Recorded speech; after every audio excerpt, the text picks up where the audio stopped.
Então, semana passada paramos na introdução ao tema das paixões, fazendo uma distinção entre orgulho e vaidade, né? E dissemos que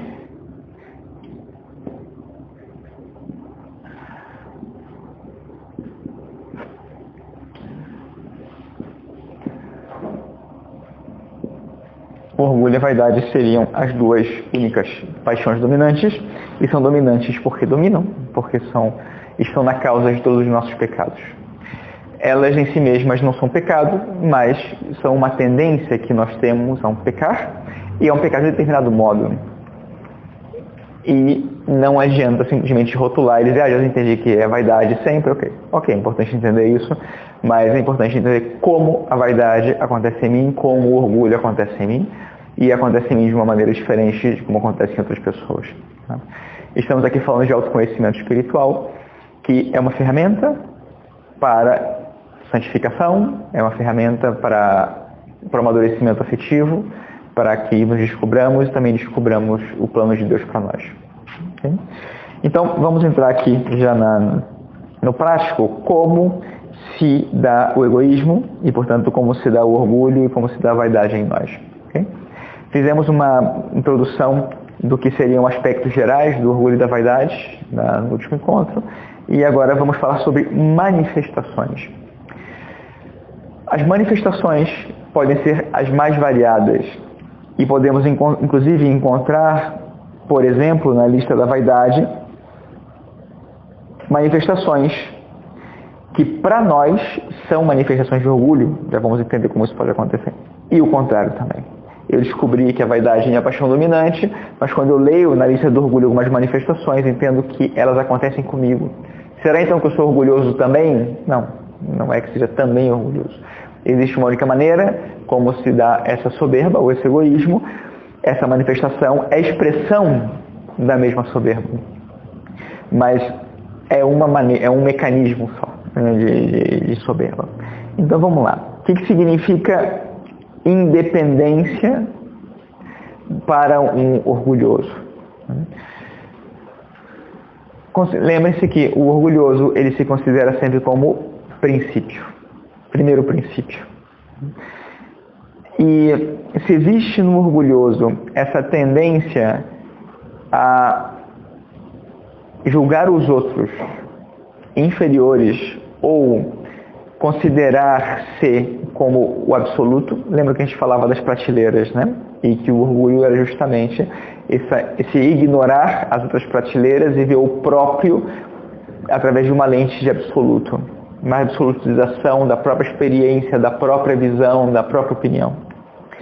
Então, a independência acaba sendo um caminho natural, no sentido de que ele se considera quem ele é sem a necessidade dos outros.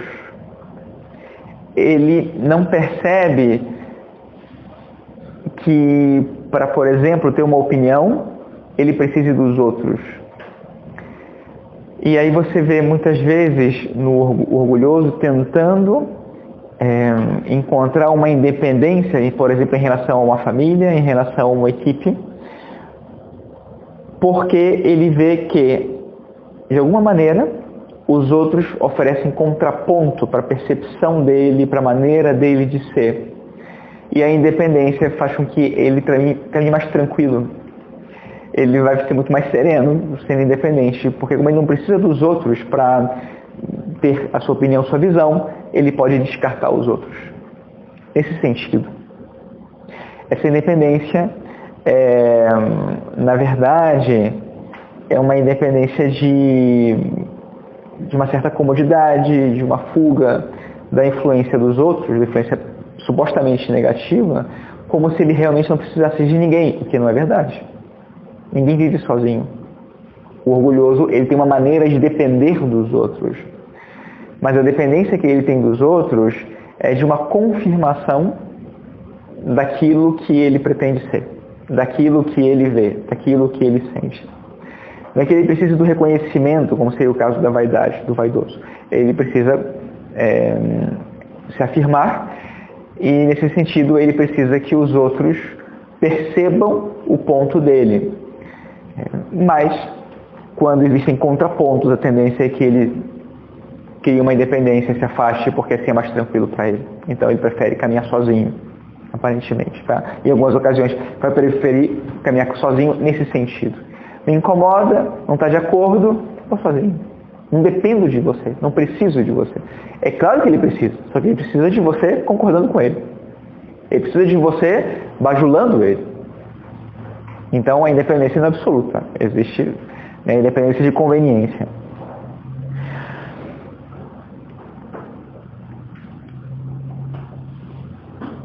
Impaciência.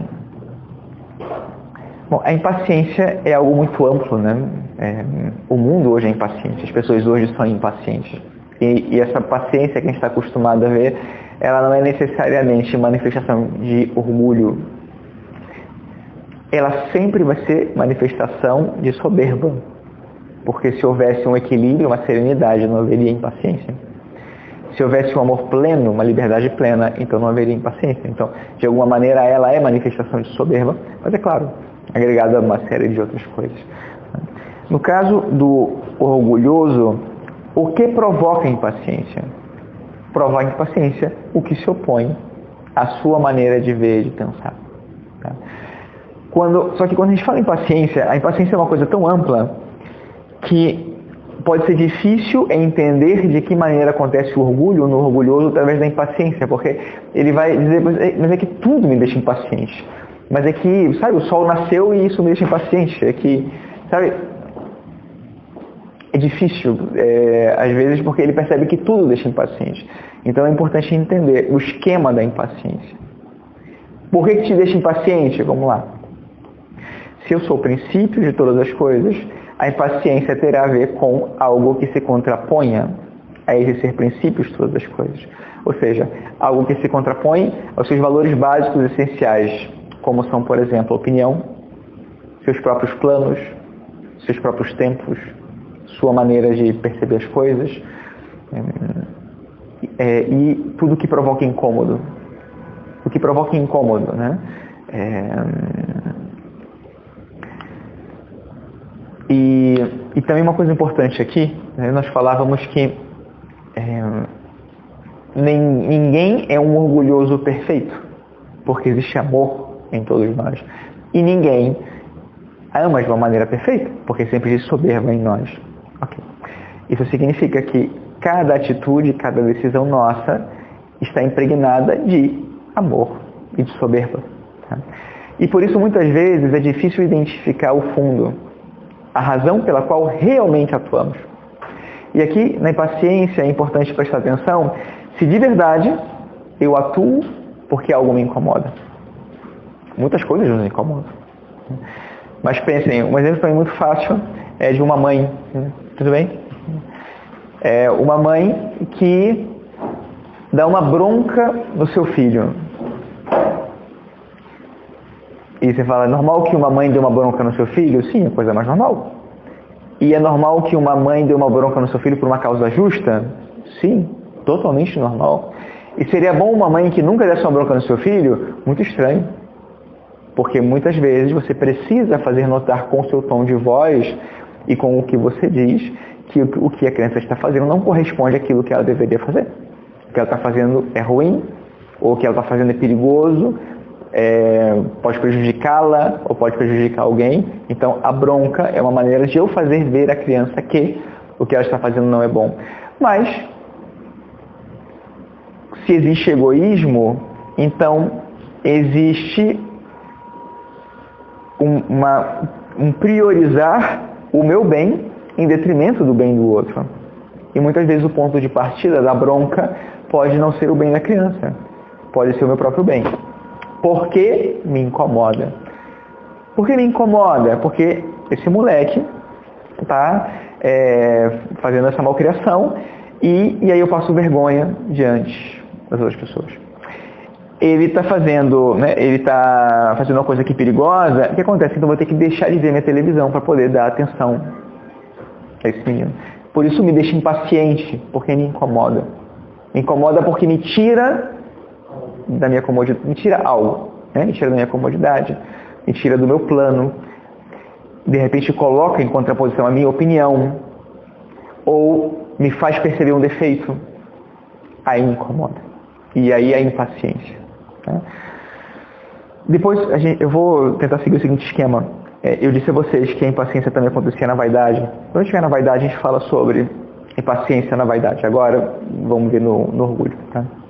Para não confundir. Dureza de juízo. Qual é o sinônimo de dureza de juízo? Como que a gente pode chamar a dureza de juízo? Não. É um termo muito comum que vocês usam e que a mãe de vocês já disse para vocês muitas vezes.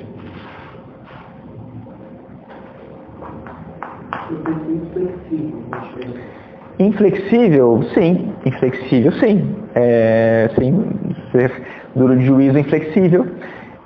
Não é exatamente a mesma coisa, mas é parecido. Mas quando uma criança é dura de juízo, o que se diz para ela? Teimoso. Exato. Então você fala, moleque teimoso, já te disse. Né? Também aí tem impaciência, né? Quando a mãe diz isso, né? Já te disse. Ok. Como se a criança não estivesse aprendendo, né? Já te disse, a criança soa a nada. Soa a impaciência, a falta de amor, qualquer coisa, mas não soa a dizer, então você já me disse, eu deveria já saber o dever. Não soa isso, né? Então, dureza de juízo tem a ver com teimosia. Primeiro, uma coisa importante. O que é um juízo? Isso é muito importante, entender o que é um juízo.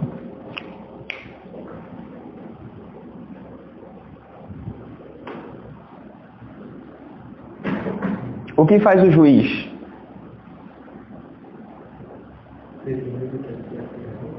Não, cuidado. Ele não determina o que é certo ou errado. Ele julga segundo o que é certo ou errado. O único juiz que põe valor de certo ou errado as coisas é Deus. Quando cria. E por ser criador, não por ser juiz. Depois ele julga segundo a sua própria lei. Ok? Mas cuidado. Ok. Mas não existem só juízos morais. Se os juízos fossem só morais, haveria talvez uma certa facilidade aqui. Qual o problema? É que a soberba faz com que os nossos juízos percam a sua objetividade. Tá? Mas enfim, a questão aqui do juízo é o seguinte. O juízo é uma operação intelectual simples, a mais simples que nós fazemos. Por exemplo, um silogismo é uma série de juízos em sequência, que você vai tirando, analisando os resultados, vai tirando as conclusões. Mas a operação básica da mente é o juízo.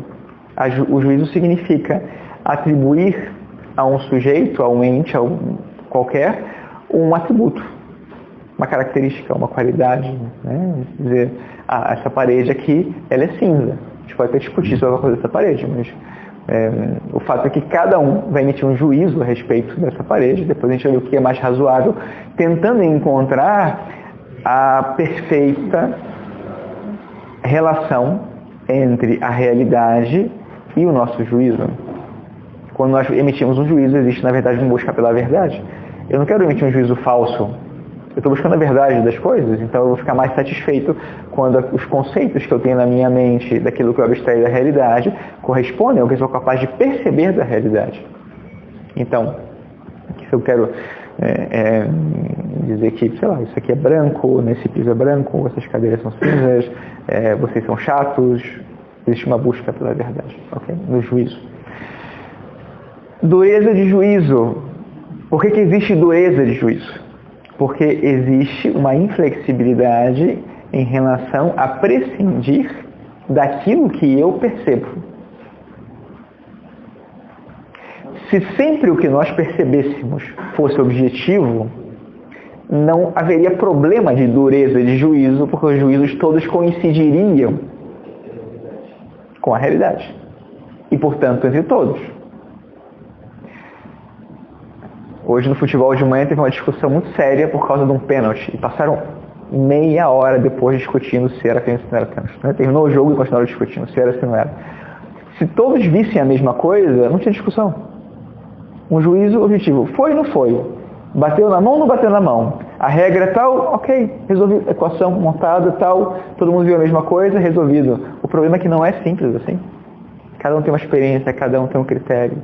E por isso, e depois, os nossos juízos, se nós temos uma lente distorcida, contaminada, condicionada, que faz com que nós percebamos a realidade de uma maneira distinta, diferente ao que ela realmente é, então, nossos juízos muitas vezes vão ser desordenados, vão ser contaminados, vão ser distorcidos. E daí a dificuldade da gente lidar com o juízo do outro e lidar com o nosso próprio juízo. Vejam como é contraditório, né? Meu juízo busca a verdade.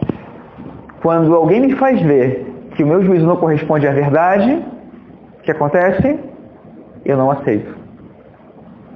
Porque existe aqui no ponto de partida uma necessidade de estar sempre certo, por exemplo. Que necessidade que eu tenho de estar sempre certo? Por que é bom para mim estar sempre certo? Porque eu vejo, bem-vindo, porque eu vejo valor em estar correto. Porque eu encontro mais valor em parecer diante dos outros do que realmente encontrar a verdade. Ok? Então, quando eu falo de dureza de juízo, eu estou me referindo a alguém que tem dificuldade de abrir mão, de prescindir do seu próprio juízo. O quê? Abrir mão do seu próprio juízo. Eu emiti um juízo e eu acho que as coisas têm que ser assim. No orgulhoso, né, seguindo o que nós já falávamos dele, se ele tende a absolutizar a sua visão do mundo, então o que acontece com o seu juízo? O seu juízo, a priori, é um absoluto. Por isso que o orgulhoso é teimoso. Sabe? Mas para ele não é um problema estar certo ou errado. É que o errado não faz o menor sentido para ele. Se ele já viu, é porque é certo. Vou sempre dar uma visão exagerada das coisas, ok? Não é o preto ou branco. Aqui eu estou colocando só de uma maneira para ficar plástico. Não é tão simples assim, ok? Mas muitas vezes, na hora de se refletir com um orgulhoso a respeito disso, ele vai te dizer, mas é que é assim. E você fala, meu amigo, você não percebe que você é o único que percebe isso assim? E vai dizer, mas e daí? Porque isso que eu vejo é um absoluto. Então tá certo, independente do que os outros vejam. Não importa. E às vezes você vê umas discussões idiotas, né? Pode futebol hoje de manhã, né? Que você fala, aonde está levando? Aí você fala, aonde vai essa discussão? Vai simplesmente na direção de tentar provar o meu ponto. Já não tem uma busca pela verdade, é uma busca pela minha verdade. Eu comprovar que eu tenho a verdade.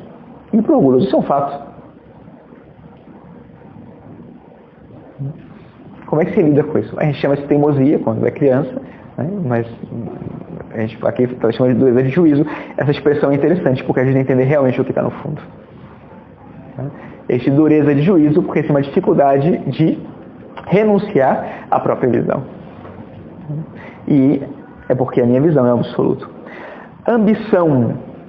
O que é ambição? Não, qual é o uso comum de ambição? O que significa ambição? Esse é o uso comum. Oi? Ganância, que significa? A pessoa ambiciosa, o que é? É a pessoa que quer sempre mais. E se o orgulhoso, ele quer sempre mais... Exato, ele quer sempre mais porque ele não está satisfeito. Mas isso é da natureza do ser humano. Então não tem problema com querer sempre mais. A questão é o que você quer e por que você quer. É próprio do ser humano querer sempre mais. Se não quiséssemos sempre mais, a gente não levantava de manhã da cama. Veja como uma depressão, ou uma pessoa que não é capaz certas doenças que aprisionam a pessoa e a pessoa não quer mais. O que a pessoa faz? Ela começa a morrer por dentro. É próprio do ser humano querer sempre mais. Agora, é próprio da natureza humana querer sempre algo que o melhora, o aperfeiçoa, o edifica, o constrói. E não é o caso da missão. A missão é desordenada. Porque no intuito de alcançar algo mais, a pessoa encontra algo menos. Por isso é desordenado. E qual é, dizia, né? O importante é o que a pessoa quer e por que ela quer. E aqui o problema vamos desconsiderar até o que quer, porque a gente poderia até colocar uma coisa boa aqui. Até ser a melhor mãe, ok, a melhor mãe, pode ser o melhor estudante de uma turma, ok, de repente até algo positivo, se poderia ver como algo positivo. O problema é por que eu quero. Esse é o problema aqui. E por que o soberbo ele busca algo mais? Ou por que o orgulhoso busca algo mais?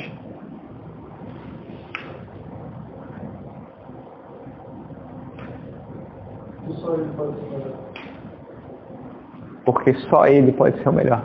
Talvez a necessidade de provar para si mesmo que ele está correto quando ele acha que é melhor para os outros. Ok.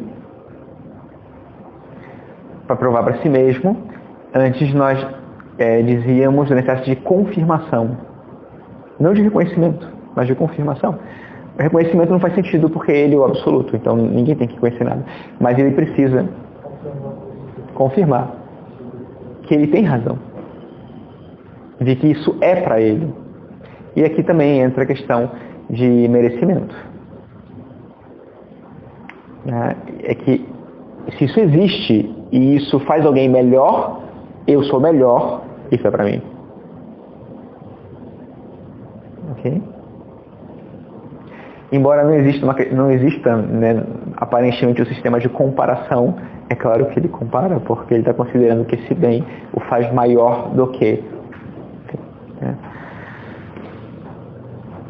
E claro, depois muitas vezes também com a desordem né, própria do orgulho, da vaidade, nós temos problemas em relação com o que é o conteúdo dessa ambição, porque muitas vezes a gente vai encontrar algo relacionado com sensualidade, algo relacionado com fama, com poder, são sempre fins desordenados. Tá? Presunção. O que significa presunção?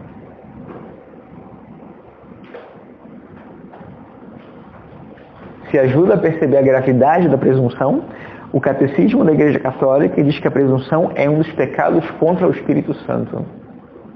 Olha só. Deve ser grave isso, hein? Ok? Não é independência, só questão de achar que tem independência. Na verdade aqui é um colocar-se sobre, achar-se superior. Então presumir, nesse sentido, né, eu me presumo, em espanhol se diz isso, né, ele se presume, ele se coloca acima dos outros. Então, no caso da presunção da inocência, seria que aquela pessoa inocente se supõe que aí é um uso normal da palavra neutro, por dizer assim, né? A presunção de inocência é que se supõe que, tá? Aqui o que acontece? Presunção de culpa, você está colocando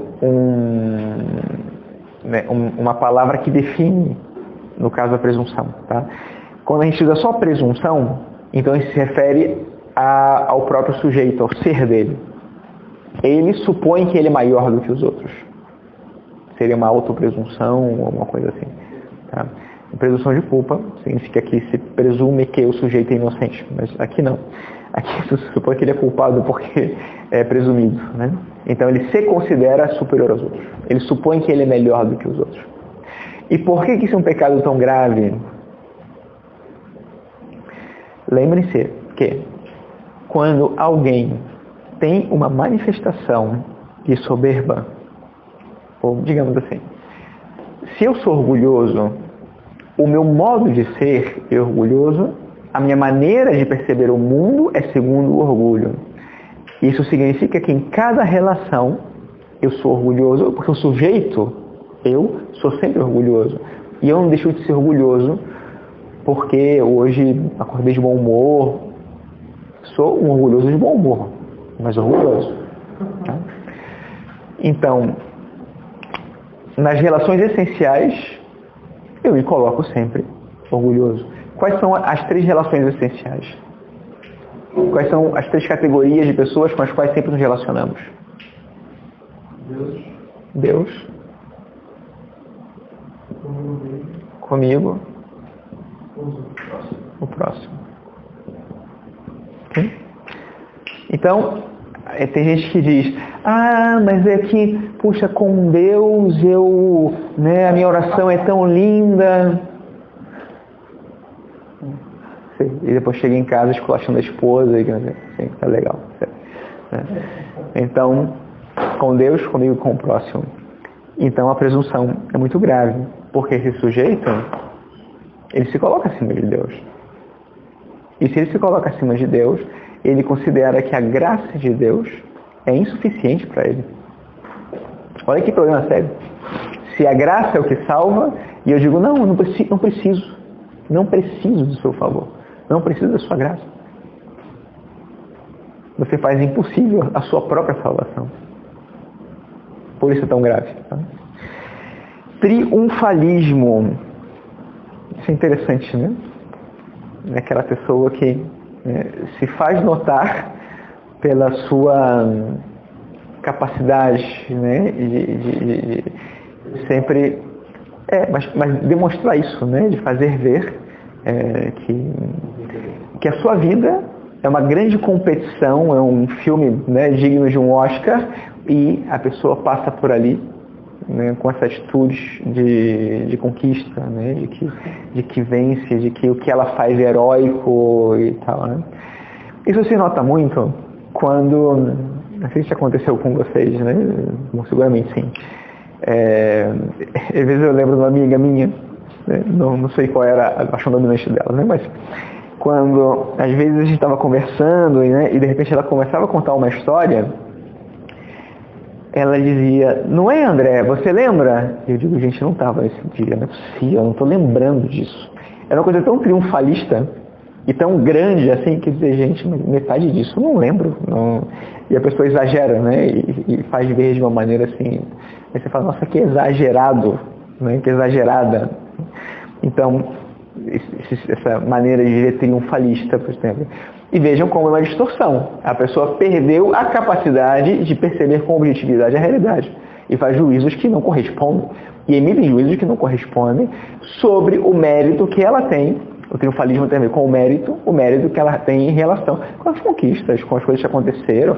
E às vezes é um fato ocorrido, não uma conquista, mas para ela é uma maneira dela confirmar todo o seu potencial, o mérito, etc.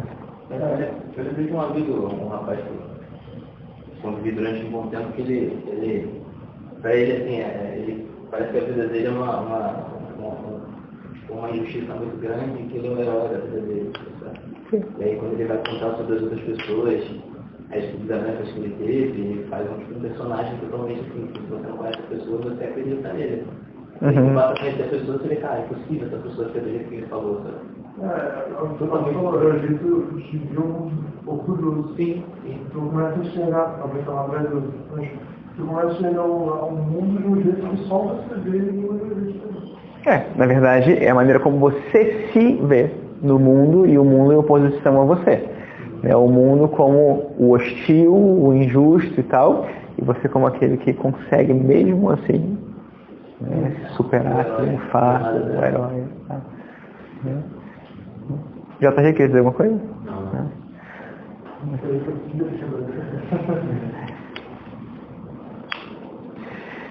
Desalento. O que é o desalento?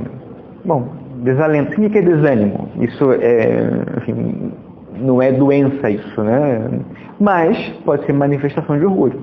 O desânimo pode ser manifestação de orgulho no sentido em que o orgulhoso, né? A gente está falando aqui de várias coisas do orgulhoso, que são manifestações do considerar-se superior. O desânimo do orgulhoso, ele vem quando o orgulhoso é derrotado, quando ele não conseguiu, com as suas próprias forças, conquistar, ganhar, se superar. Aí ele se desanima. Se desanima por quê? Porque se deu conta do seu limite. Para o orgulhoso, isso é uma coisa, nossa, isso é para matar. Descobri, me percebi limitado, incapaz, insuficiente, não consigo. E aí o que acontece? Ele não vai te dizer que não conseguiu. Ele vai te dizer que ele voltará no próximo capítulo, né? Ele vai... Mas o fato é que ele não se superou, não venceu, não deu certo. Para o orgulhoso, ter que lidar com o fracasso, e mesmo um fracasso simples, sabe? De às vezes dizer uma coisa e todo mundo dizer, não, cara, tá errado, não foi isso. Já isso é final do mundo. Me contradisseram e estavam certos. E não tenho por onde fugir aqui. Todo mundo aqui, eu estava errado. Super complicado. Né? Imagina um mundo de orgulhosos, né? Imagina 5 orgulhosos juntos, que desespero, né? Tem uns vaidosos aí para equilibrar um pouco. Ira. Bom, a ira vocês conhecem, os pecados capitais. Agora, aqui é interessante entender qual é o mecanismo da ira para o orgulhoso. Por que pode... Como se dá a manifestação da ira no orgulhoso? É uma reação forte ao próprio limite, ao próprio fracasso, ou aquilo que o incomoda, ou aquilo que faz oposição a ele. É interessante que nós tenhamos visto vários desses elementos já antes, nas outras manifestações, mas a ira é quando existe junto uma forte não aceitação daquele incômodo, daquela ajuda, daquela necessidade, daquela graça, daquele favor, daquele limite. Okay? Então, quando existe essa forte oposição, aqui se dá essa ira. Né? Não aceito de jeito nenhum. Tá? E aí, por isso, a necessidade de gritar e tal. A ira existe no orgulhoso porque ele é inseguro. Senão, para que ele se altera? Ele se altera porque ele é inseguro. E aí a gente pode levar uma outra manifestação aqui também de insegurança do orgulhoso, que é a quarta seguinte, que chama impor seus critérios. Quando você tem um orgulhoso inseguro, claro, todos são inseguros, né? Mas para alguns, a maneira de fazer-se prevalecer é impondo com força seu ponto de vista, sua maneira de ver e tal, sem deixar espaço para que o outro argumente, opine e faça ver que teria razão. Para não ter a ocasião de perder na conversa, não se conversa. Então, em lugar de buscar a verdade do que seria o melhor, não interessa. Isso não interessa. Vamos ver das dúvidas de chegar de sola aqui para ganhar a jogada e acabar com isso aqui, do que outro depois, daqui a pouco, me dizer que seria melhor fazer de outra maneira. Não. Isso também tem a ver com a inteligência, de ser capaz de perceber coisas que os outros não percebem, de conhecer, de dominar situações, e tem a ver com os próprios planos, né? São os apegos que estão por trás aqui também, de uma reação como a ira e como querem impor seus próprios critérios. Racionalismo. Vocês já escutaram sobre racionalismo, com certeza, no âmbito intelectual. No âmbito intelectual, o que significa racionalismo? A razão prevalece. Ok, uma prevalência absoluta da razão, sem considerar outras coisas. Aqui, considerando a doença espiritual, não é exatamente isso. Tem um matiz. É a prevalência da razão como minha razão. Ou seja, pode ser não ser razão nenhuma, mas é a minha razão. Então você vê o racionalista orgulhoso, muitas vezes pedindo razão só para provar a sua razão. Então ele vai querer argumentar com você, ou vai te colocar contra a parede para que você desenvolva, tal, para fazer ver que aquilo não está de acordo com o que ele pensa, na verdade. O ponto de referência não é a verdade. É o que ele pensa. Porque a razão dele é o que deve prevalecer. É o que ele vê.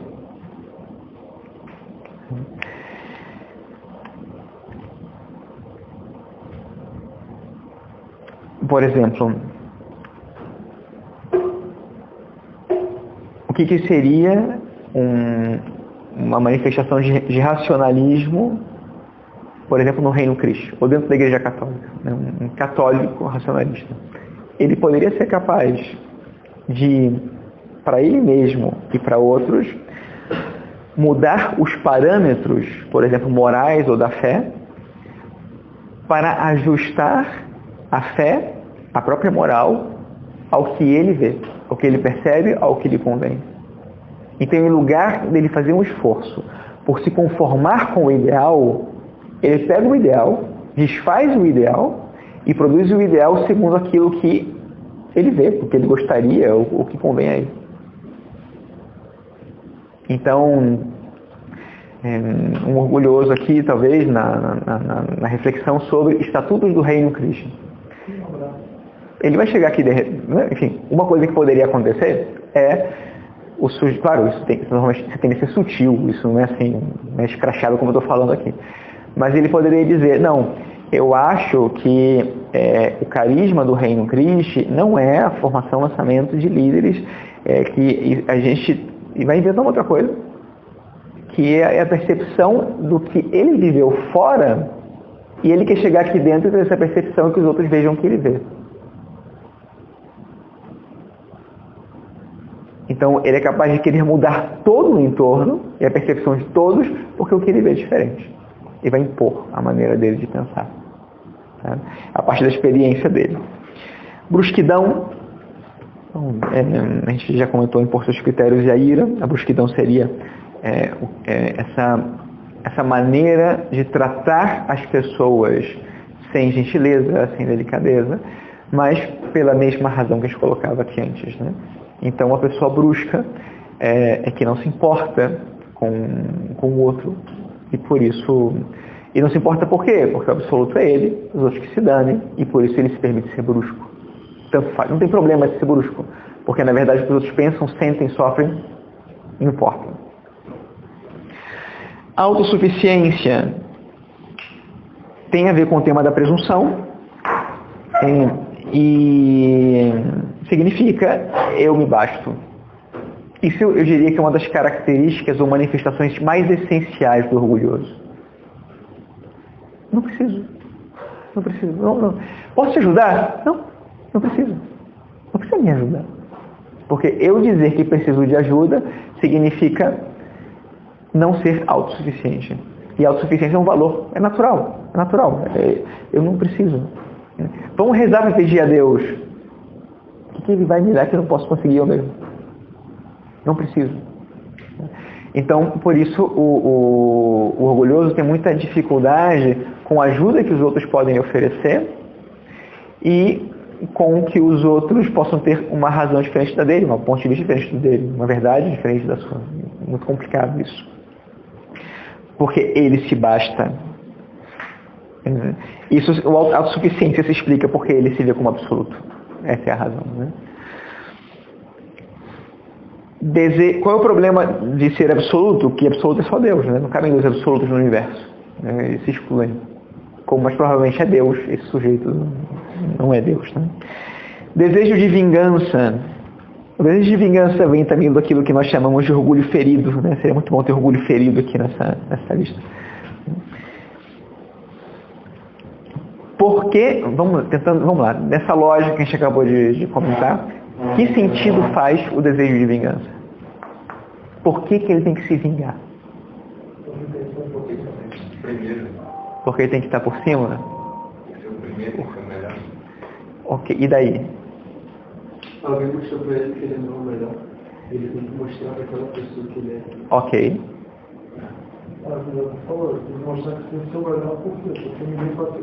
Por isso, mas é por oposição. É por essa oposição. Você degradou, humilhou, fez algo com ele, com que fez com que ele se sentisse inferior.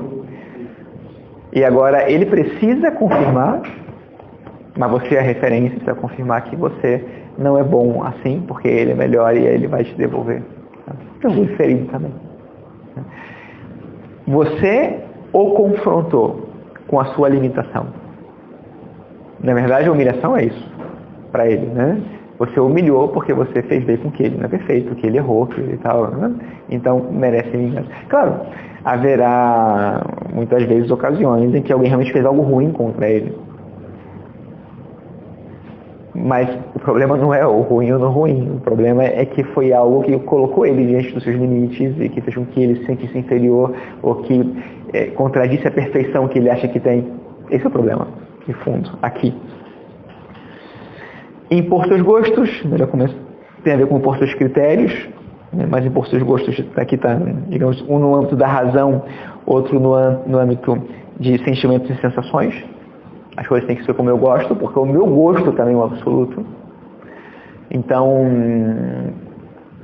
nossa, eu gosto tanto de sorvete de chocolate. Não, mas o chocolate, a gente vai comer de morango, que é melhor. Sim, mas o que eu gosto... Não, é melhor. É que o de morango é melhor. Você não está entendendo. É que, sabe, você está equivocado no seu gosto. Gosto não se discute, se lamenta, né? A gente dizia isso, mas não faz sentido que você goste de uma coisa diferente. O orgulhoso normalmente é autorreferencial.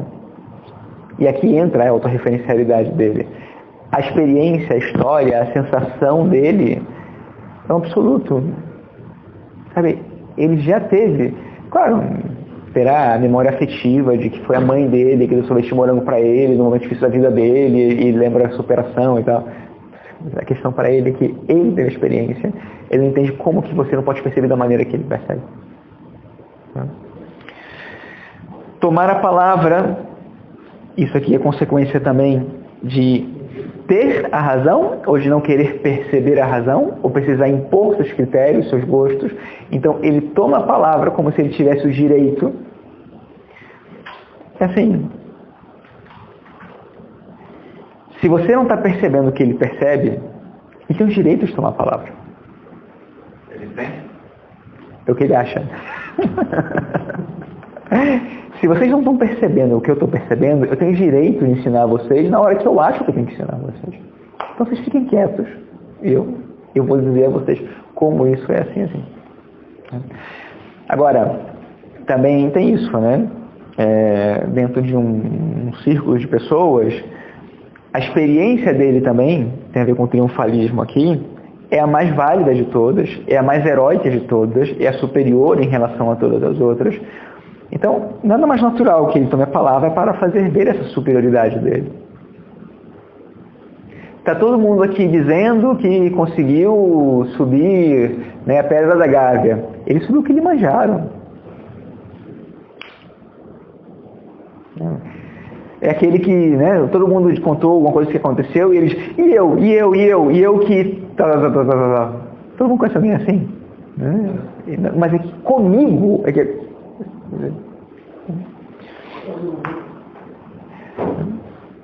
claro, e esse tomar a palavra significa que não está nem aí para vocês. Não está nem aí. Toma a palavra como se, sabe, ninguém tivesse mais nada para dizer. Ele é que tem algo a ser dito que é importante para todos os outros. Espírito de contradição. Espírito de contradição é o seguinte: no afã de ser o melhor, pode se dar a situação em que alguém disse algo que ele ia dizer, ou com o qual ele estaria de acordo se tivesse sido dito por ele. Ele tem que trazer uma novidade. É isso. Se você disse algo que o colocou já no patamar dele, então ele precisa ir além daquilo. Não é só isso, tem coisas além. A minha contribuição. Tá? Não sei, eu lembro de 2 desenhos animados, um era de ursos e outro era de ratos, que tinham essa situação, que era um pequenininho, que é o inteligente, e tinha um grandão, que é o idiota, e quando o idiota fazia um comentário muito inteligente, o pequenininho dizia, não, isso não vai dar certo. E daqui a 2 minutos ele dizia, tive uma ideia, e ia repetir o que o outro tinha dito, como se fosse dele, né? E o outro ficava como, mas foi eu que disse isso? Não, é válido quando é dito por ele. Aí sim. Tá? E pode acontecer de que se ele viu o que o outro disse, ele não tem nem opinião formada sobre nada daquilo, mas ele precisa se opor àquilo, porque também tem isso aqui, na sua essência, né, na sua percepção essencial, O orgulhoso, ele percebe os outros, isso é muito importante, como adversários. Os outros, próximo, Deus e minhas deficiências, todos eles são adversários. Ou eu prevaleço, ou eles prevalecem. Até Deus. Todos são adversários. Todos concorrem comigo numa grande prova de vestibular, na qual só um é aprovado.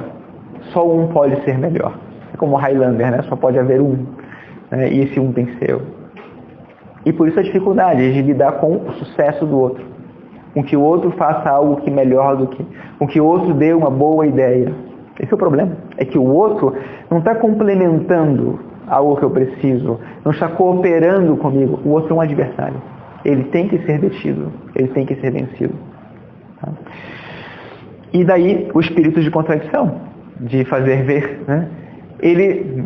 Espírito de contradição. Né? Uma situação hipotética. Né? Então, um governo X resolve que tem que fazer uma reforma da Previdência. Mas por alguma razão não faz. Aí chega um novo governo, irendo fazer a reforma da Previdência, e diz, isso é um absurdo. Isso não pode ser. Porque isso vai fazer uma população... Mas, meu amigo, você antes estava dizendo que era, e agora está dizendo que não era? Sim, porque não sou eu que estou fazendo. Ele é o adversário. Contra... Tá? Na hora que ele voltar ao poder, ele vai dizer, essa ideia é maravilhosa, reforma da Previdência. Vamos fazer a reforma da Previdência. Porque essa é a melhor coisa a ser feita. Okay?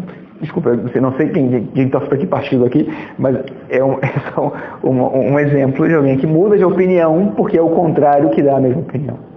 E faz o contrário parecer melhor. Né?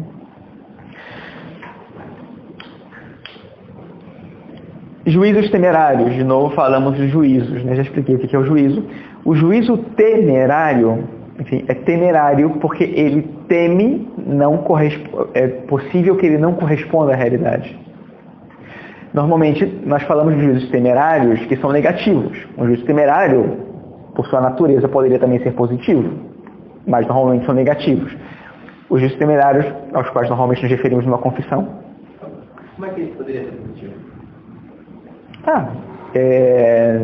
Nossa, o Kibe, eu tenho certeza que ele é uma pessoa super comprometida, tá? Ele vai chegar em casa hoje, por exemplo, e ele vai dedicar tempo à oração, e ele vai estar rezando aí, porque sabe, você vê que é uma pessoa tão boa, então...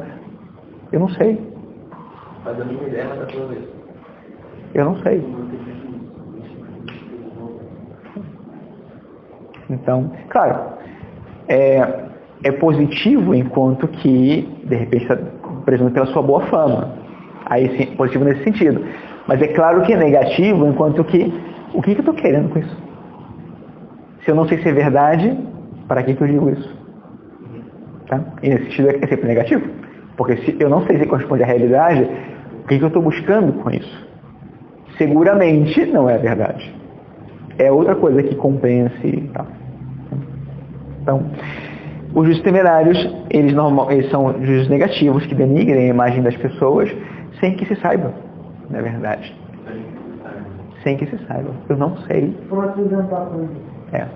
Olha, por exemplo, negativa, sem causa, ele vai jogar para caramba. Juiz temerário, ele muitas vezes tem a ver com difamação ou com calúnia, mas não é necessariamente uma coisa ou outra. O essencial do juízo temerário é que eu digo algo negativo contra alguém que eu não sei. Eu não sei. Tipo, entra alguém aqui agora e todo mundo pensa, está sempre atrasado. Sempre atrasado. Esse cara, olha só, a gente marcou aqui, esse cara sempre chega aqui fora da hora, ele sempre é atrasado. É que ele não se importa com as coisas, é que ele não está comprometido e tal. Ninguém sabe o que aconteceu. Sabe, o cara foi socorrer uma pessoa que sabe, que foi atropelada, depois tanto faz. O que importa é o denegrir a imagem dele, porque assim eu me coloco por cima dele, porque não faz assistir melhor, porque eu sou perfeito, porque que seja. E aí eu julgo o outro. É julgar no sentido de que eu não sei o que foi, eu estou inventando o negócio. Aqui esse é o sentido. E é interessante entender o que se busca com o juízo temerário. Que necessidade eu tenho de sabe, denegrir mais uma pessoa? Que necessidade eu tenho? É porque no final das contas, a minha conclusão é dizer, eu nunca faria isso. Agora, é claro, se acontecesse comigo, eu ia entrar por aqui sabendo que todo mundo estava fazendo um juízo e pensando comigo, puxa, eu me atrasei com as minhas razões, eu tinha razão para me atrasar. Realmente, eu saí de casa um pouco mais tarde, mas foi porque... sabe, tem todas as justificativas do mundo, sim, todos os seus plausíveis, sabe? Mas eu me sento aqui, entra um sujeito depois de mim e vou fazer os mesmos juízos sobre esse desgraçado que não sabe, que não é comprometido e tal.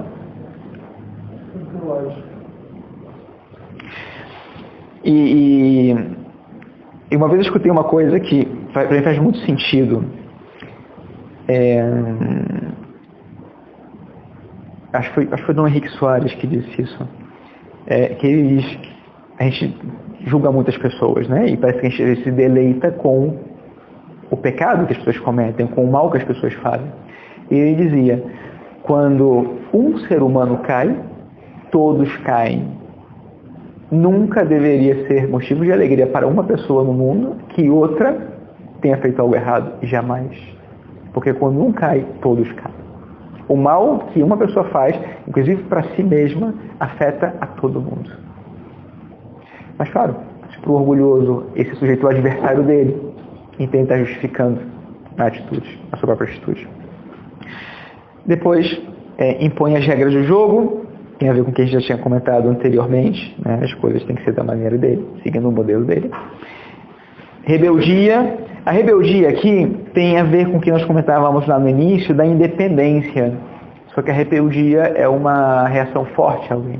A independência é quando eu digo, não quero mais saber, eu vou fazer as minhas coisas sem que tenha interferência desses outros. A rebeldia denota uma clara oposição a esses outros. De tomar como pessoal uma posição.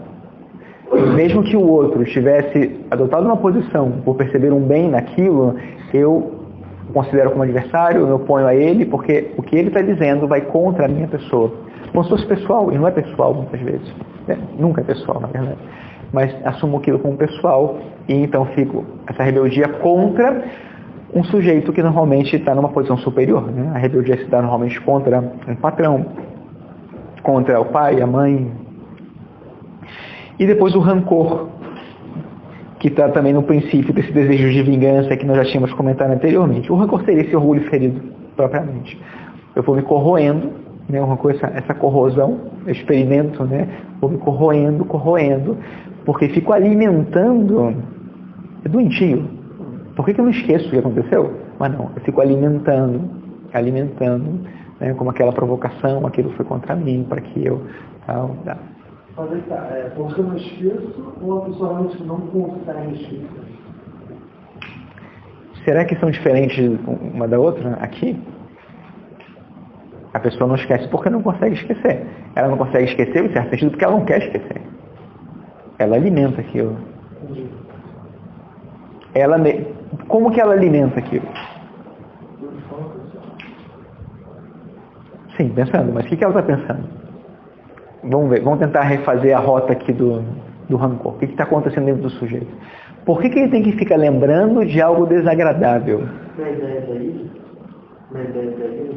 de devolver o que ele merece. Ok, só que aqui não necessariamente está...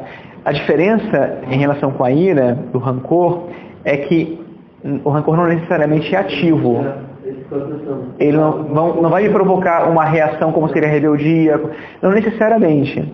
Aqui é só o aspecto intelectual do ficar dando voltas e o sentimento que vai junto desse...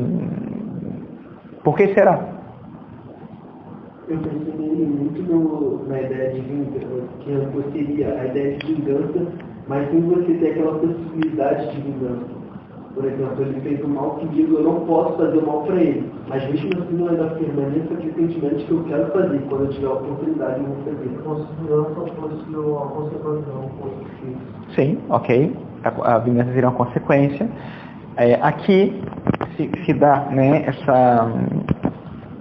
essa não aceitação. Digamos que na raiz do rancor estaria a não aceitação. Aconteceu. Não aceito o que tenha acontecido. Não aceito que esse meu adversário tenha prevalecido. É como se aquele fato corrido no tempo se perpetuasse até que eu fosse capaz de quebrar por alguma ação que comprove o meu valor, que aquilo não é a expressão absoluta do quanto eu valho. Ou seja, até que eu tenha uma vitória, por chamar, né, entre aspas, de vitória, eu fico dando voltas, porque o meu estado atual é de um derrotado. É de não me superar. É de não ser o melhor. É de ter sido humilhado. Até que eu encontre uma situação nova que me faça superar e me fazer comprovar para mim mesmo, afirmar quanto eu valho, eu permaneço ali. Qual o problema? É que tudo bem, eu agora já estou de bom humor, porque consegui então fazer outra coisa que foi legal, então já me sinto melhor e tal. Mas aí de novo eu vejo aquela pessoa. Aí ela me remete a um combate que eu perdi. Enquanto eu não conseguir prevalecer diante dela, vai me gerar rancor olhar para aquela pessoa. Vocês já escutaram isso, né? Que o homem, na relação quando tem traição na relação, né? Dizem que o homem, a mulher perdoa, mas não esquece. E o homem esquece, mas não perdoa. Né? Por que é isso? É orgulho, no fim das contas. Né? De uma e da outra. Enfim. Mas tem esse orgulho de que, como eu fui traído, eu tomo como algo assim que, não, se me traíram, nossa, isso não pode ser perdoado, isso aí não é admissível. Tal. Claro, no fundo está o valor da honra, da própria imagem, etc. Depois, vaidade. Eu vou fazer o seguinte, eu vou falar só das manifestações que estão aqui, e vou te falar sobre as do orgulho na vaidade outra hora. Tá, vamos pegar aqui a da vaidade, então. Timidez. Bom, vamos mudar o chip, porque agora a gente está falando de um sujeito que é oposto ao anterior. Tá? Esse outro depende da opinião dos outros, ele precisa que as coisas todas sejam para ele e não a partir dele. Tá? Ele se compara, o juízo dele é sempre de comparação com os outros, ele está preocupado quanto ele vale, quanto vale o outro. Etc. Então vamos lá. Timidez. O que é timidez? Uso comum da palavra. Não, isso não é timidez. Isso é respeito humano. Timidez é um comportamento. Não direção mesmo, direção é um sentimento de não pertença àquilo ali, então... Ok, eu acho que timidez tem a ver mais com, pode ser uma atitude, mas o tímido você percebe pelo comportamento, e não tanto pela atitude. Ele tem um comportamento mais introspectivo, e por isso ele tende a interagir pouco. Tá bem assim, esse conceito? Tá. Claro, a gente julga que isso é porque ele é inseguro. E de repente você tem um cara que é super seguro, só não tá nem aí pra você, então ele tá na dele. Normalmente você não associa esse comportamento, quando você o descobre, com timidez. Mas a timidez é um sujeito que... Né, no caso da timidez, a gente atribui sim que vem da insegurança. Tá? Mas, se o vaidoso fosse seguro, ele seria tímido? Aí não. A gente já vai entender isso agora, né? Mas enfim. O caso... Não. O vaidoso... Não. Calma, ele vai chegar aí. É diferente. Como ele falou, tem o timidez do orgulhoso e do vaidoso. Só que prevalece o timidez por quê? Nesse caso, ele evita interagir para que não pense errado dele. Aqui, a timidez, no caso da vaidade, ela é consequência do respeito humano que vem em seguida. A gente já vai explicar. Tá? Então, o cara é tímido, ele fica quieto porque ele está inseguro. Ele não conhece as pessoas, não sabe como vão reagir, ou tem medo do que vão pensar, do que ele pode dizer, fazer. Afetação. Afetação significa ter afetos desproporcionais em relação a coisas que tocam de alguma maneira, que ferem, que afetam a imagem dele. Tá? Então, ele perde o controle quando se vê talvez humilhado e pode mudar o tom de voz, fica mais hostil porque alguma coisa de alguma maneira o afeta. Só que é diferente da ira, porque aqui não existe um querer impor ou devolver algo. A afetação é bem próprio de alguém que sofre de complexo de vítima. Eu demonstro uma irritação, uma certa rebeldia, uma reação ao que aconteceu, mas mesmo assim não é que eu me faça mais forte, não é que eu queira prevalecer. Eu sofro como vítima e como que faço ver o inconveniente que eu estou sentindo. Isso sim, né? Eu faço ver que eu me senti muito incomodado com o que aconteceu. E isso implica, suponho, reações desproporcionais ou reações mais fortes. Tá? Respeito humano. Respeito humano é a preocupação pelo que os outros vão pensar e vão dizer de mim. Isso é o respeito humano. Não é respeitar os mais velhos. Né? Respeito humano é quando eu tenho medo do que os outros vão pensar de mim. O que é o valor para o vaidoso? O reconhecimento. Se eu coloco em risco o reconhecimento e vão pensar mal de mim, então tem algo que é anti-valor aqui. E eu preciso evitar essa situação. O respeito humano faz com que eu condicione a minha atuação, o meu comportamento, a segurança que eu tenho ou ao efeito que eu sei que eu provoco com o que eu faço, com as minhas atitudes, com o que eu digo. O respeito humano não é simplesmente me calar. O respeito humano significa deixar-me condicionar pela percepção dos outros. Porque o mesmo respeito humano pode fazer com que, por exemplo, eu queira chamar a atenção. Tá na terceira linha. Você fala, querer chamar a atenção e timidez não tem nada a ver, é o oposto. Como que uma pessoa pode ser tímida e querer chamar a atenção ao mesmo tempo? Ao mesmo tempo, não. Em outros momentos, sim. Depende de se o ambiente é positivo, favorável ou não favorável. Se eu estou com os meus amigos me amam e me elogiam por qualquer bobeira que eu faço bobeiras, porque eles me elogiam quando eu faço uma bobeira. Se eu estou no meio de um lugar que eu não conheço as pessoas, gente, uma bobeira pode fazer com que a minha imagem fique maculada para o resto da vida. Eu me calo, eu observo, eu estudo e vou trabalhando na boa. Inveja. Veja que a inveja, ela também supõe uma atitude passiva, de não superação, de não luta, de não busca. E aí eu invejo que droga ele tem e eu não tenho. Ele pode e eu não pode. Quem é o sujeito mais invejado pelo vaidoso? O orgulhoso. Ele tem o que o outro tem o que ele não tem. Adoraria poder viver sem preocupar com o que os outros pensam de mim. Susceptibilidade.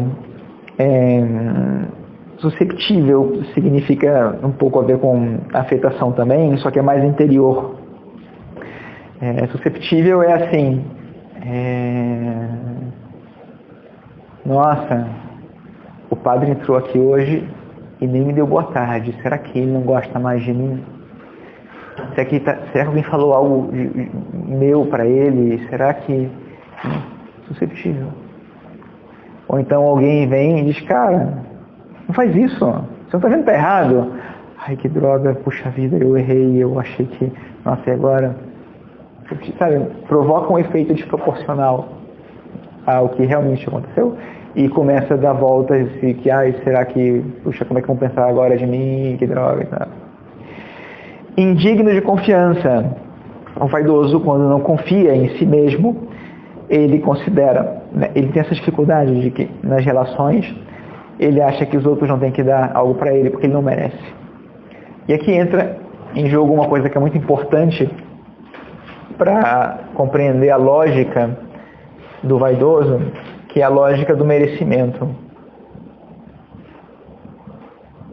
Lembra que nós falamos aqui das prateleiras e dissemos que as prateleiras de cima, as prateleiras de baixo, eu julgo as pessoas, coloco-as em cima, coloco-as embaixo. Então, o que as pessoas de cima têm para me dar é valioso e o que as de baixo têm para me dar não me acrescenta. Tá? E isso significa que ele precisa também estar constantemente lutando por merecer aquilo que as pessoas devem dar a ele. E ele quer ganhar a confiança das pessoas. Ele sabe que precisa merecer, mas normalmente a condição dele é inferior, né, em relação aos outros, e ele precisa passar para cima ou colocar os outros para baixo para que ele possa merecer então a confiança das pessoas. Tá?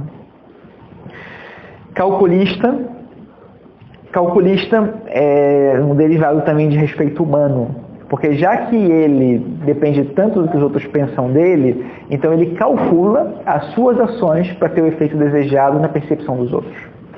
É calculista nesse sentido. Não é calculista de ser uma pessoa maquiavélica. Não é isso. É para conseguir o reconhecimento dos outros. Aí ele calcula.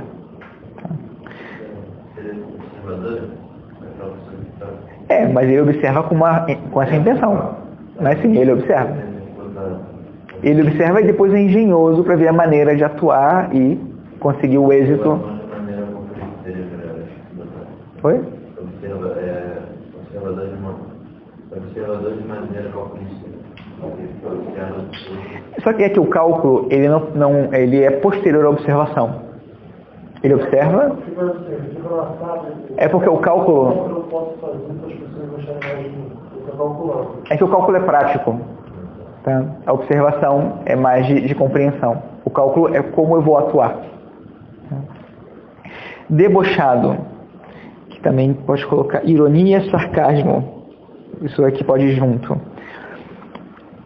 O vaidoso, especialmente o vaidoso, que é mais inteligente, e inteligente, né, no sentido de...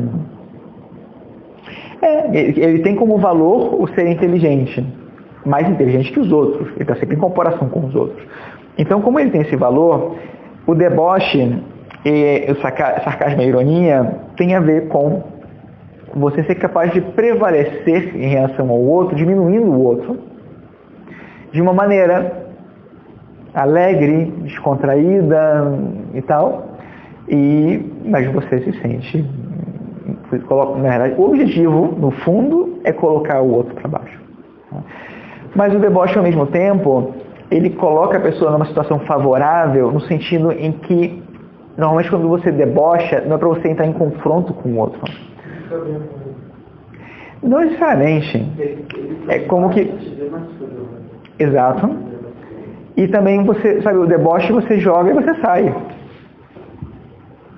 Você humilha, mas não está dando na cara aí para ficar aí e enfrentar o outro. Então você...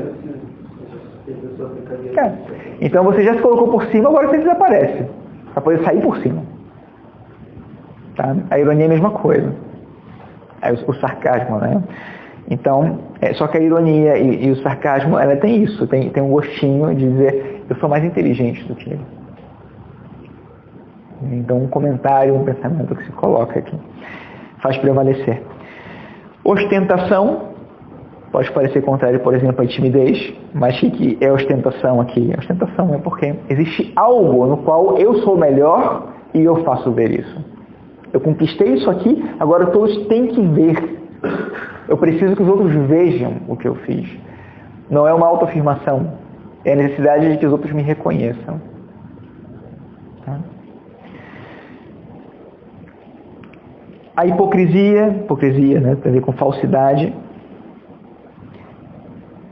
Por que a hipocrisia?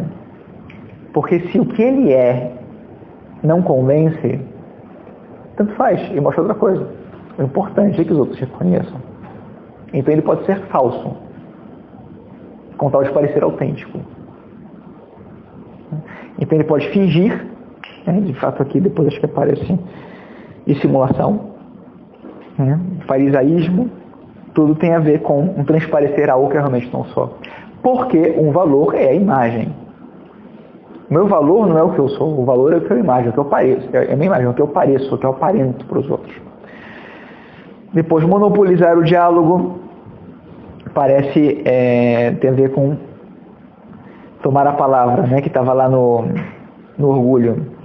Monopolizar o diálogo, porque quando ele encontra uma situação favorável, então tem que aproveitar para falar. Já que aqui estão me elogiando, estão escutando, estão achando que é lindo o que eu estou dizendo, aproveito e eu falo. E aí falo. E aí eu tomo a palavra, eu assumo o diálogo. Incredulidade tem a ver com o tema da confiança, quando eu prefiro não acreditar do que acreditar e que depois descobrir que não é e ficar mal porque não era. E eu acreditei. Ficar com a aparência depois de que errei, de ficar por baixo, Felicidade com as próprias qualidades. O vaidoso, ele é feliz quando ele triunfa, quando ele consegue alguma coisa, quando tal. E os outros percebem, é claro. Não adianta eu fazer as coisas para mim e eu mesmo saber que eu sou bom. Não. Alguém tem que saber. E aí eu me alegro com as minhas qualidades. Mas não foi eu que descobri que eu era bom. Os outros me contaram. Isso é que me faz feliz.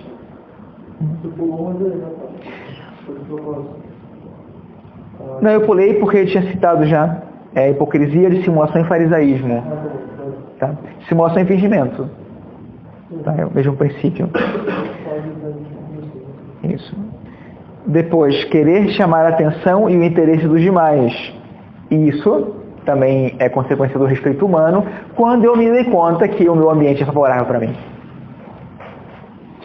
Querer elogios.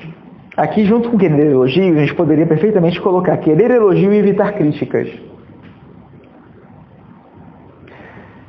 O ponto é, o elogio e a crítica afetam o vaidoso da mesma maneira, mas na direção oposta, ou no sentido oposto. Porque o elogio o faz feliz, a crítica o deixa triste. O que tem em comum essas duas coisas? Nas duas situações, não existe um amor pela verdade. Existe um amor só pela sua própria imagem. Na busca do bem, o que é mais favorável? Um elogio ou uma crítica? Se eu quero ser melhor, é melhor que me critiquem ou que me elogiem? Aparentemente a crítica, porque a crítica me leva a corrigir. Mas um elogio visto com objetividade, com sinceridade, com humildade, também é bom, para que eu saiba que o caminho que eu estou fazendo é certo. Mas o que deveria ser o fruto de uma crítica ou de um elogio? A verdade. Seja a verdade que confirma o que eu estou fazendo, ou que se opõe ao que eu estou fazendo, mas que me coloca ou me confirma o caminho certo. O fato é que eu vou pelo caminho certo. Um elogio e uma crítica deveriam me levar ao caminho certo. Falar de si mesmo. Então, quando ele descobre que é bom para os outros, ele quer fazer ver as suas qualidades. Então, ele pode começar a contar as coisas que ele fez, os seus triunfos. Aí você vê um triunfalista. Um cara que se alegra enormemente com aquilo que ele é, com o que ele tem. Então. Justificar-se ante os demais. Isso é uma manifestação muito comum também. Porque tudo o que mancha a sua imagem, ele tem que justificar. Ou ele vai dizer, não fui eu. Ou vai dizer, isso não foi assim. Ou vai dizer, tudo bem, fui eu e isso foi assim, mas não foi bem assim. Com tal de não prejudicar a sua própria imagem. Ele sempre tem uma desculpa para ter errado, se é que é impossível negar que errou. Então, justificar-se é quando o sujeito que chegou aqui tarde e todo mundo fala, cara, isso são horas de chegar. Toda semana ele chega atrasado e cada semana uma desculpa diferente. Ele se justifica. Uma coisa é se explicar, digamos, né? Uma coisa é explicar. Gente, peço desculpas, eu cheguei atrasado porque saí de casa tarde, e saí de casa tarde porque não estava preocupado com o que estava de chegar na hora, e depois, além do mais, me aconteceu que tinha um engarrafamento e tal. Ok, explicou o que aconteceu.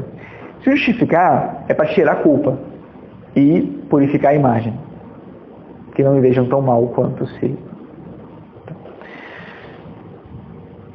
Fazer confidências a muitos, isso aqui é uma manifestação muito engraçada do vaidoso.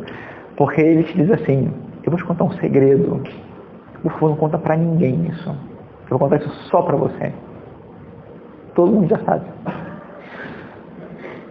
Porque ele contou pra todo mundo. Mas é ele que conta. É uma maneira dele ganhar a confiança da pessoa. Uma vez em Roma, aconteceu que um irmão, ele veio me dizer isso, durante o seminário, né? Ele me disse, irmão, queria te contar que eu estou indo pro lugar tal, para fazer o lugar tal, mas pediria que por favor não comentasse com ninguém, que ninguém sabe, só meu superior que sabe disso e tal. Todo o seminário sabia da história, todo mundo sabia. E aí no final do ano, quando nós fazemos a sátira da comunidade, colocaram no vídeo, né, isso, né, do irmão contando, e todo mundo sabia, todo mundo, só faltava ter publicado no jornal, todo mundo sabia já o que estava acontecendo, né? Mas ele, para todo mundo que ele dizia, não conte para ninguém, para ele contar. E para ter a atenção do outro, o reconhecimento do outro, a estima do outro. Né? Então ele estava comprando, na verdade, a sua própria imagem, reconhecimento para o outro. Tá? Desejar cargos melhores. Desejar cargos melhores, porque é uma maneira de ser visto como superior. Tá? Ok, essas manifestações da vaidade e do orgulho, a gente tem várias outras aqui, que a gente teria que ir relacionando com vaidade e orgulho. Por enquanto são essas. Alguma dúvida? Alguma pergunta? Uma reflexão? Não dá para ser os dois, não dá? Oi? Não dá para ser os dois. Não, mas aqui não vai dar tempo de fazer isso, mas eu poderia pegar agora e dizer assim, muito bem, vamos ver como que para o orgulhoso acontece a timidez, a afetação, o respeito humano. Principalmente desejar cargos melhores. Porque eu pensei, por exemplo, desejar cargos melhores. No caso da vaidade, é porque os outros têm que ver ele como superior. Exato. Mas no orgulho isso aí poderia acontecer. Claro. Eu sou melhor que tu. Exatamente. Exatamente. Tem um dos meios, mas não tem manifestação dos outros. Não, mas ele está dizendo o seguinte, é que a manifestação... Ah, sim. Os dois, entendeu? Só que é o que o Fábio falou. Chega um momento que evolui tanto que forma uma super evolução que é o amor próprio. Ele me explicou isso. O amor próprio seria uma derivação, manifestação ou do orgulho ou da vaidade. Um dos dois. Depois explico melhor isso. Mas a maioria das manifestações pode acontecer tanto num como no outro. O essencial é você entender como acontece em você. Então eu posso desejar melhores cargos porque eu me acho o máximo ou porque tenho a necessidade que os outros me vejam como o máximo. Eu também diretamente desejo um cargo melhor, mas você sabe na sua aula. Sua dúvida é que talvez você não seja capaz de conseguir esse cargo. Mas ainda assim você quer que você seja liberado. Eu não vou conseguir fazer tudo isso, mas eu quero porque eu tenho que provar para os outros que eu sou. Sim. E se for provar para mim mesmo, é mais para orgulho, se vaidade é mais provar para os outros. Tá? Timidez, o orgulhoso não pode ser tímido porque a timidez é que está na vaidade? Não, o orgulhoso pode ser tímido, porque a timidez é própria de insegurança. A maneira como se dá insegurança, né, a minha percepção de mundo, como me vejo dentro dos outros, é diferente. O orgulho é a vaidade, mas o tímido é inseguro, vem na insegurança. É isso, então. O orgulhoso pode ser tímido também. A questão de comportamento, quando ele falou mesmo, quando um lugar que você não conhece ninguém, o vaidoso normalmente é tímido para não ferir a imagem dele. Aí quando você está na sua zona de conforto, vai querer chamar a atenção e vai querer demais. Porque aí você está na zona de conforto. Então, para você pela palestra, o nosso plano é que tem outras palestras para já começar a combater esses nossos